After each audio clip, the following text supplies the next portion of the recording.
Estamos aqui com a professora Mônica Chipum, graduada em História pela Universidade de São Paulo, pela USP, doutora em História pela Universidade de Paris e pós-doutora também em História pela Universidade de Milão. A professora Mônica, entre seus trabalhos publicados, tem o livro Beleza em Jogo, Cultura Física e Comportamento em São Paulo nos anos 20. Professora, boa noite e muitíssimo obrigado pela disponibilidade de conversar com a gente. Falando em padrões de corpo e padrões de beleza, esses padrões, como eles surgem, como eles se dão, são padrões construídos socialmente? Como nasce esse tipo de padrão estético, padrão de corpo e de beleza? É sempre construído historicamente, depende das sociedades, depende do período histórico.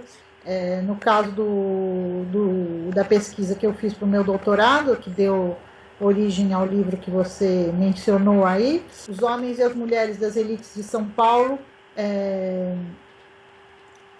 sofreram transformações nas suas relações entre homens e mulheres e também no modo de ocuparem o espaço público da cidade no momento em que São Paulo estava passando por um processo muito rápido, muito intenso de urbanização.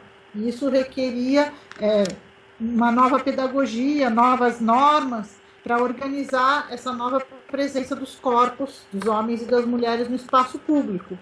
E no caso das mulheres especificamente, as mulheres das elites eram os novos personagens nesse espaço, que as mulheres pobres, as mulheres do povo, circulavam na cidade com muito mais liberdade já antes. Os novos personagens são as mulheres das elites. E aí essa nova presença precisa ser organizada, precisa ser regulamentada. Então são normas corpóreas que vão administrar essa nova presença, essa nova visibilidade pública e física dos corpos das mulheres.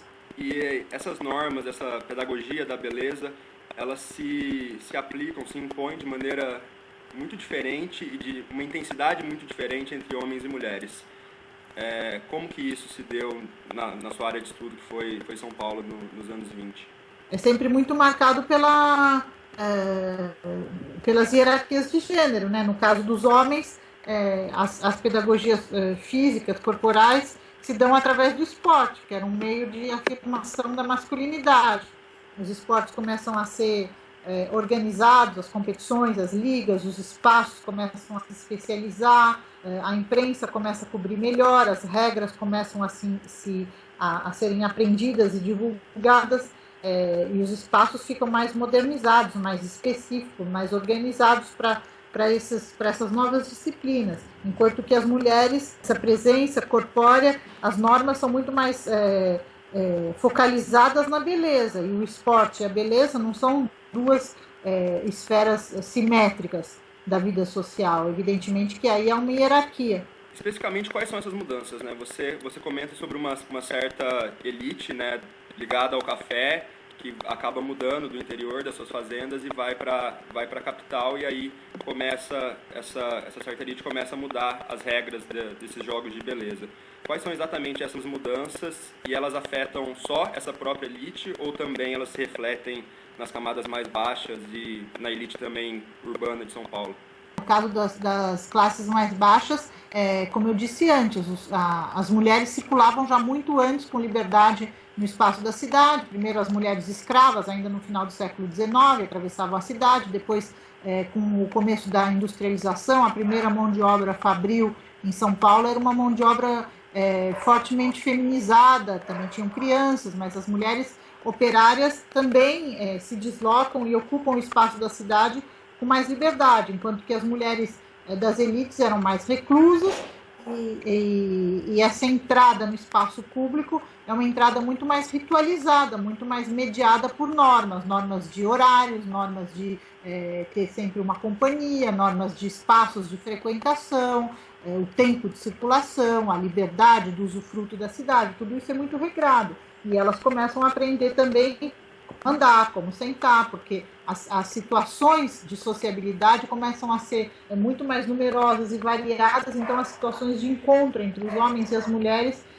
começam a ultrapassar a exclusividade da esfera privada e familiar. Então elas têm que aprender também a administrar, a gerir os encontros, as situações mistas, né? E as regras também vão se impor nesse sentido, de você ensinar a administrar a sua presença corporal, a sua visibilidade física nessas situações mistas, de classe, mas mistas. Como especificamente esse choque entre o urbano e o rural, esse encontro interfere, né, nesse tipo de relação, nessa nova pedagogia que você comenta na sua obra? Antes da urbanização, quando elas moravam nas fazendas, a situação era totalmente diferente. As propriedades eram bastante autossuficientes, né? Se produzia ali muito do que se consumia, e as mulheres eram administradoras dessas propriedades. A relação entre espaço público e espaço privado não é a mesma na zona rural do que nas cidades. Nas cidades, o espaço público, no sentido vasto, estava sendo criado, tanto o espaço público físico das ruas, como o espaço público no sentido do espaço das opiniões, da circulação das ideias, tudo isso estava sendo constituído, e as mulheres vão ser, então, essas mulheres das elites, vão ter cada vez mais um desejo de ir para a rua, de ir para a cidade, de participar também dessa esfera pública em construção. E isso requer justamente todas essas normas que não se aplicam no campo, não tem essa mesma necessidade, é uma outra coisa. Ainda que os efeitos da urbanidade invadam também a esfera das casas de fazenda, do campo, né, que as casas se embelezam, as situações de sociabilidade também aumentam, mas enfim, o processo é muito mais intenso na cidade. E como que nos anos seguintes, nas décadas seguintes, essa situação, esse contexto, né, que tem essa inserção dessa elite do café em São Paulo se reflete? Crescendo cada vez mais, vai se metropolizando e as classes médias vão ficando cada vez mais variadas, mais hierarquizadas, toda a hierarquia da população vai mudando, vai se tornando mais complexa, com o desenvolvimento dos serviços, a metropolização da cidade mesmo. E essas normas cada vez vão ficando mais sofisticadas, mais incorporadas. Os anos 20 são um período em que tudo isso está engatinhando, depois a coisa se estabelece cada vez mais e o aspecto de construção fica menos evidente, porque já está mais incorporado, engatinha menos, a gente enxerga menos a coisa sendo construída sob os olhos, como a gente enxerga nos anos 20, e ao contrário fica parecendo cada vez mais como algo natural, porque já incorporado. Mas claro, vai mudando, quanto mais a cidade cresce, mais, por exemplo, a questão do anonimato, das multidões vai se afirmando.